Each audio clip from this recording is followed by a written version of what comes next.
have studied classical voice and singing, and nowadays I sing lots of contemporary music and experimental music, and I do performance and music theater. If you would like to know more about me, please look at my website www.irenekurka.de. And I also invite you to subscribe to my monthly newsletter if you want to know anything about all the different activities I do. In this podcast, I talk to you about themes all around this new music world and whatever is related to it, and especially the behind the scenes, the insider knowledge, and the human beings who are active in this world. I'm cooperating with the NMZ, Neue Musikzeitung, one of the most important German-speaking newspapers about music. And yeah, this is the last episode of the year 2025. And it's became a tradition that I do a looking back and I share with you some experiences, some learnings from this year. And it touches me a lot what shows up. And I also recommend it to you to look back, because it can be often such a rich experience to realize what we have experienced and how much happened this year, and also how many great things happened this year. And yeah, it's exciting to share all this with you and then get into the new year, 2026.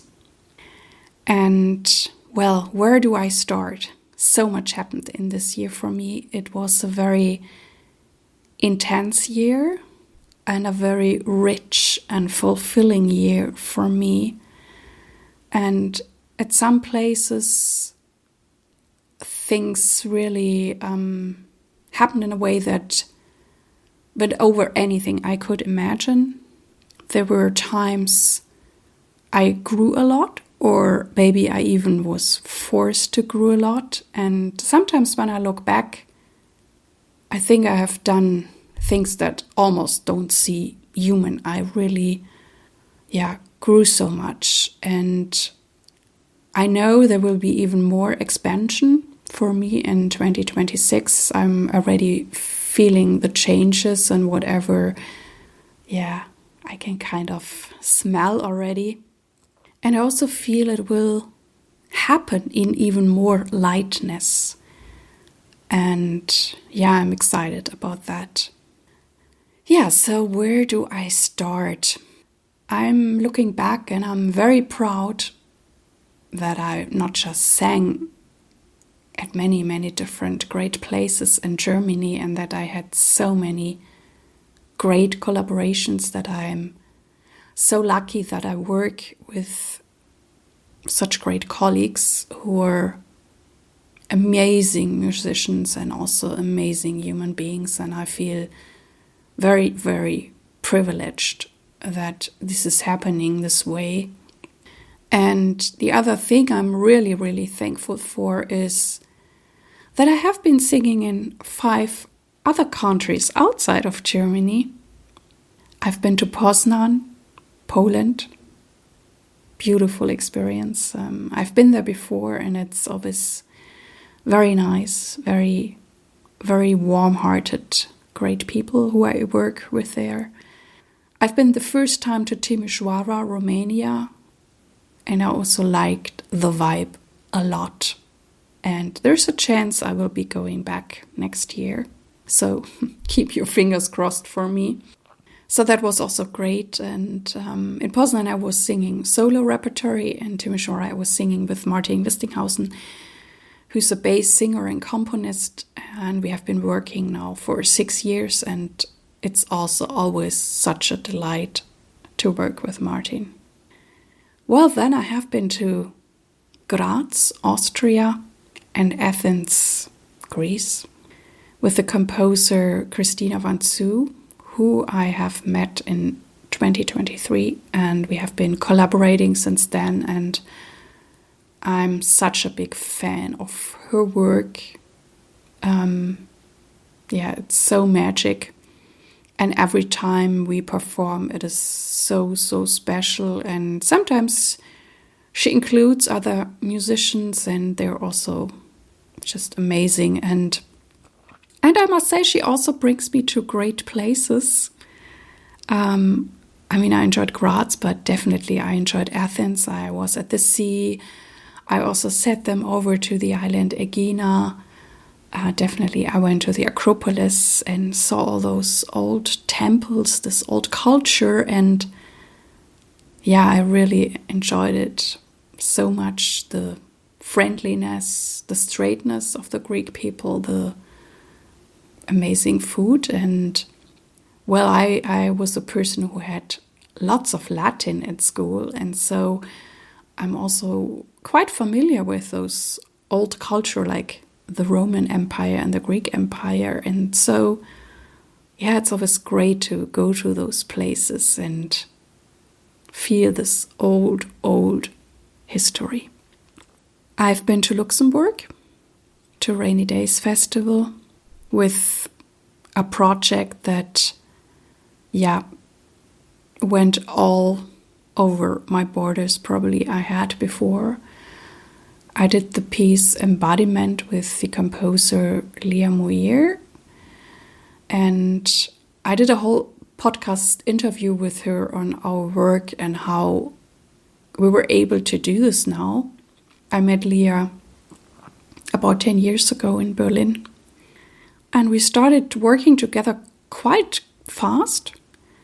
And at some point, she also wrote me a solo. And then I think it was in 2018 or 19, she said, well, I'm also good at filming. I want to film you while you sing this. But she got really, really close to my mouth, my face, and things. Well, singers are not always that comfortable. And I liked what she did with it. And I know that she also filmed a few other musicians. And I liked this quality because I often thought if you could combine contemporary music with great film, maybe it would be more approachable for some people who, you know, are afraid of this kind of music. And so that really hit me. And during the COVID times, I used 2 of my scholarships to produce even more films with her. And I really say they're films. It's not a documentation like we have from concerts, which is great too, but really films. And so when Catherine Constant asked me to be part of Rainy Days 2025 with the theme Bodies, I thought maybe this is the opportunity to go further with Leah, to really do a film with live performance. And so, yeah, we got the deal. And Leah and me has been working over a year on this project. I mean, she certainly developed then the whole idea with things I put into. She wrote the music, she did the filming, she did the editing. And yes, I was in Berlin a lot this year to do the filming, the rehearsing with her. And that was also very fascinating, what you film, and that certain things I might have not done for anyone, but since I trusted her so much, I could do it. And it was also then fascinating how she put all the film material together. And there's also Michael Weilacher in the film, who's an amazing percussion player, who also knows her work so well. So he's the male counterpart who's just in the film.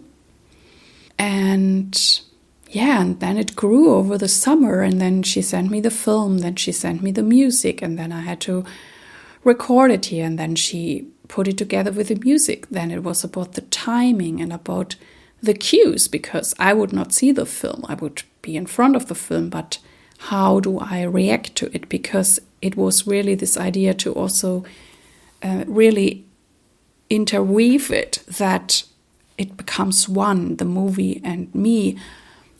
And I was so impressed that she really thought of anything and that she had great ideas for the costumes and the props. And and then things got together, but it was a big process for both of us in this whole project. There were so many points. You could have lost yourself, or you could have given up, or it could have just broken down. And the biggest learning here was trust. Trust her. She trusted me, and trust myself, my instinct, my stage experience. And that was tough sometimes, because we had a setup where in a way it was just us, and we had to pull it off. And where I think I also never done that before, but I had the feeling I had to do this. And even though I was performing quite a lot in the fall, but I kept then the 40 days before Luxembourg, before the premiere, free. And I was kind of in a tunnel. I was drawn back. I didn't meet anyone. And it was really necessary to go so deep with this. And then I had my routines, how to practice this piece. And even though I had time and I thought I could maybe do 2 run-throughs a day, I couldn't, because the piece was emotional, so demanding. So I could prepare things and then I could do 1 run-through, and that was it. And then interesting things came up, as I said, with trust, all kind of triggers. And so I had time to take care of that, to really be on this performance, the person, the performer I wanted to be. And we made it. And we're so proud, and we're exciting now where it will go next year. There already are a few opportunities, because I think it's a masterpiece. So if you're curious about it, write to me, or if you have any ideas where we could present it, write to me. Or to Leah. And so that was really, really big in a way. And I mean, as I said, there were so many great collaborations this year. I also did a few projects with Christian Banasik, where it was voice and electronics, and I also admire his work so much. And I'm also so privileged that there's so many composers, like, I mean, there are more, like, but the 3 I just mentioned, Christina Vanzu, Christian Banasik, and Liam Muir, who are also so thoughtful how they treat me, that I feel comfortable, that I can really do my best, and that's such a gift, that you're not just, I don't know, performing something or because it's a job or something, but they're so, thoughtful and gentle and demanding also, very clear with their ideas. And that really feels great when I feel seen and in a way also taken care of.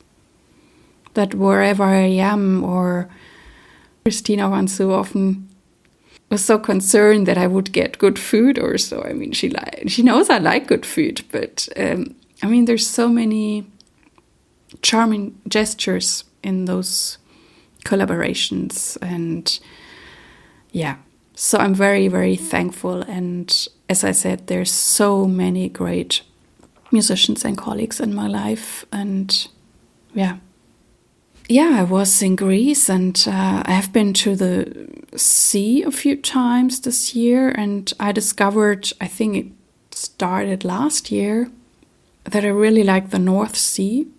And I've been to the North Sea when I was a child with my parents. We went to the island Langeoog, and it was one of my favorite vacations for many reasons. And last year I think I got a little sentimental, and I thought, well, let's go to Langeoog again. And so I did it around Easter, and it was beautiful. In a way, it was interesting too, because this island did not seem to have changed a bit. And I think when I was there, I don't know, I was maybe 10 or so. And since for me, North Sea is not a sea where I think bathing is that nice and comfortable, so I actually like to go there in the off season. So I like it when it's empty and I just want to walk around at the sea. And I also like it with those islands, or with the character of the North Sea, that there is this nature, but there is not much distraction. And the nature has a certain quality. And it really brings me to myself. And it's a joy, it's a reset. And so I enjoyed that Langeoog thing last year. Then I went to Norderney in December last year. And this spring I went to Borkum, an island up there. And so far Borkum, I must say, is my favorite. And last week I was in St. Peter-Ording. That is a very special place. I mean, it has also great vibe, but it was somehow hard to get really to walk at the sea for many reasons. So this I didn't like so much. So yes, I could relax there. I had a good time, but probably not one of the places I go back. But I'm definitely considering Borkum again. Or I will continue to discover all the other islands and whatever there is. I mean, there's still a lot more to discover. And for some reason, I hope I will be even more at the sea next year. I don't know how it will work out with my work schedule. But somehow the sea gives me a lot. There's this longing for sea. Well, I have been teaching a lot. I enjoy teaching. I enjoy teaching voice. I do the coaching, all whatever people want from me. And I have obviously students here in Germany, but I also have, I think it started last year, I have lots of students now, also from overseas. I'm still co-teaching with the wonderful composer, pianist, and raga singer Michael Harrison, who lives in New York. I'm also very thankful for this collaboration, and that he and the people around him, or the people in those classes, appreciate the way how I teach vocal technique so much. And that's really great.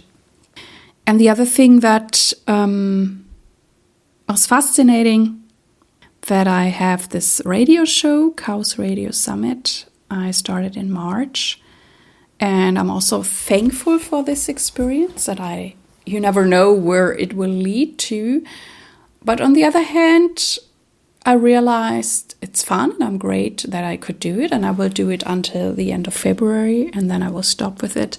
Then I have done it a year.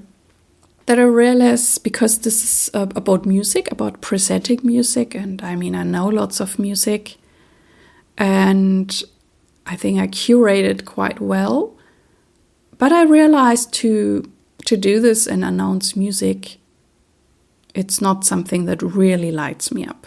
So then I decided to stop it next year, and gave them enough time to find someone who will take over this monthly show I've been doing. And it also made me realize that I rather talk, like I talk to you, and I talk about what's going on in life. That is more interesting for me than announcing music. And probably it will also lead up that I will do more solo episodes, possibly in English as well.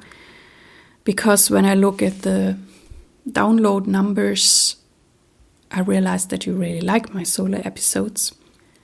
And sometimes I could not believe it, because maybe that's my own insecurity, because I thought, well, I'm inviting great people for interviews, and maybe I thought people, turn into the show because of the guests. And to realize, and some people even say to me, they're like, no, I'm interested in what you have to say. And that made me kind of humble, because in a way I didn't expect it. But yeah, it has been knocking on my doors for quite a while that I should give more attention into that direction. And I will go with that. Might be a gradual process, but this is where what direction this podcast will take, just that you know. Even though I have great interviews for you that I've done through Timisoara and Poznan, they're coming up. And there's still another country I want to cover, and I will talk to great composers from there. You know me, I go with the flow, and we will see. But yeah, I'm following things that are knocking on my doors. And the other thing I'm doing, even though that is in German, so it may be interesting for the German-speaking audience, there's a podcaster in Germany, Saskia Worf, who also is now teaching at the Career Center at the Robert Schumann Hochschule in Düsseldorf. And she also has a podcast, I think, since 2019 or 2019. And yeah, this year we finally met, and we are very much on a similar wavelength.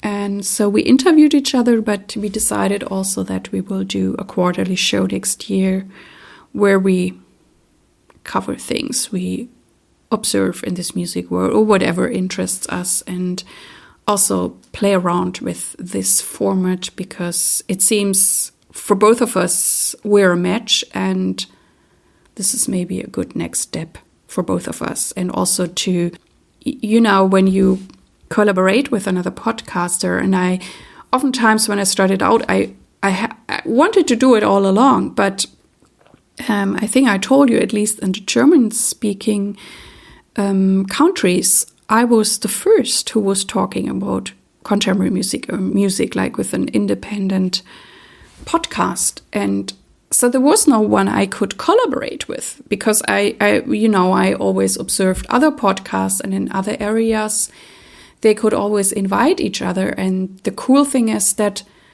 you can also, they have listeners that might like my content too, and the other way around.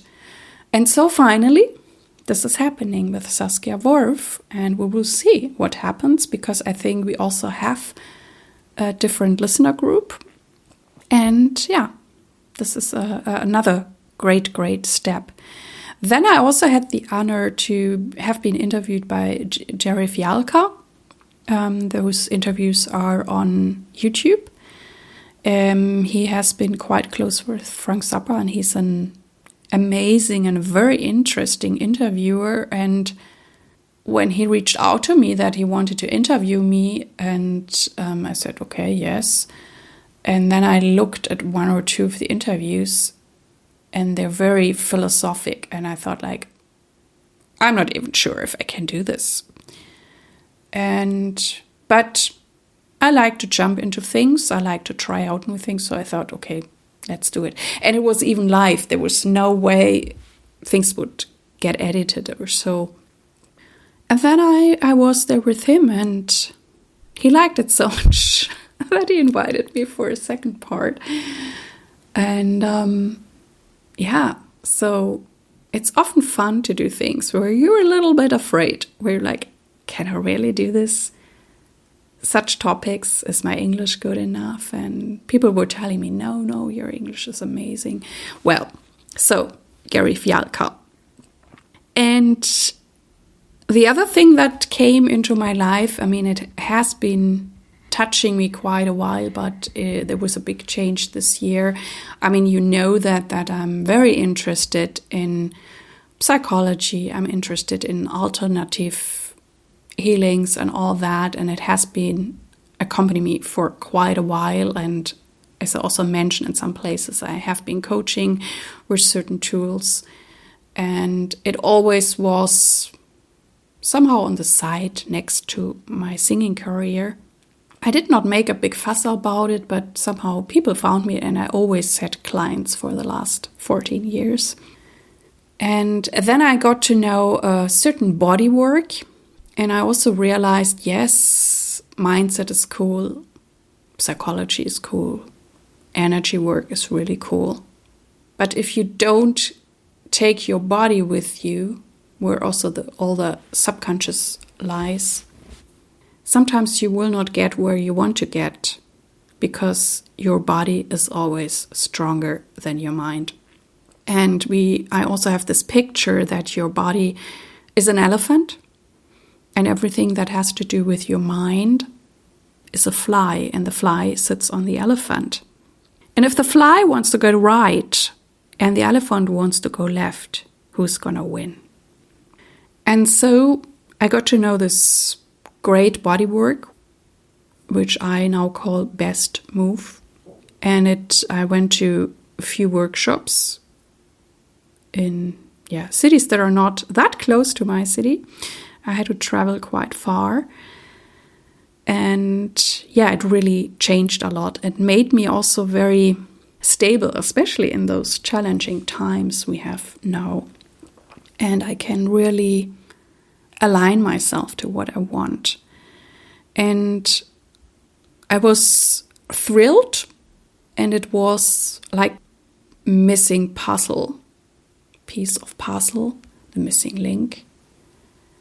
And I also understood the method in a way right away, because I think it's so much mine. And it brought everything together and everything I knew, and it made sense, and I could deliver it right away. I sometimes experience that when something is really mine, then it's just so easy for me. And everything else, I was already ready, because there are certain challenges to teach this, but I knew I'm ready. And then I started actually teaching it right away. I gave solo sessions, but I also gave workshops at a yoga studio close by. I gave 2 workshops already for the choir association here in Düsseldorf, where I combined it also with singing technique. And I gave a workshop a few days ago at the Robert Schumann Hochschule in Düsseldorf for this career center. And both the teachers of this career center, or who lead the career center, they were impressed, and it looks like I'm gonna come back. And they also said it's this what brings everything together, because in the career center, they talk about strategies or things you just have to do to be successful in freelancing. All the legal stuff, but also, whatever, how to write a biography and all of that, a resume. And they also teach yoga, and they already do also physical things. But they realize that I'm at this point where you bring all of this together.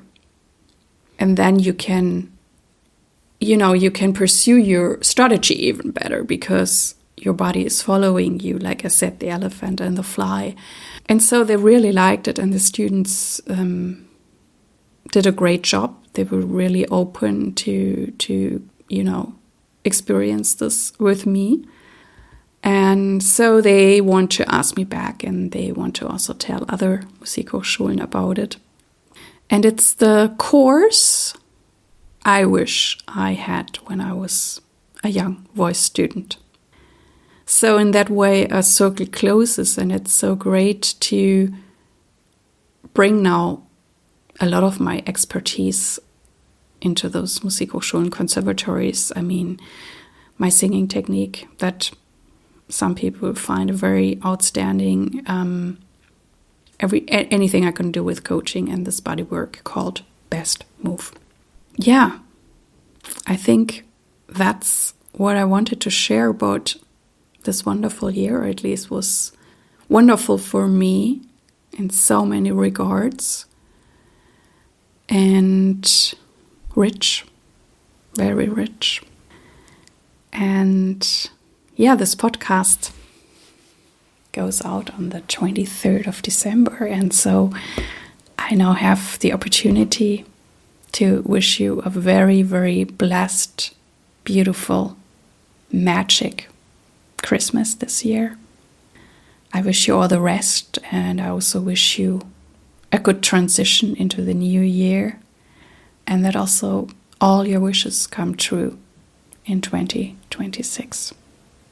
And I thank you so much that you're tuning in with me, that you're giving me your precious time, that you're following me.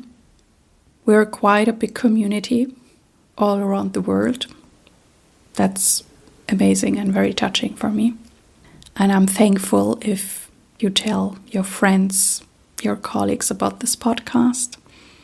I'm excited if our community would grow even more. That's just so amazing. And I wish you all the best. Live your music, live your life. See you next time. Yours, Irene.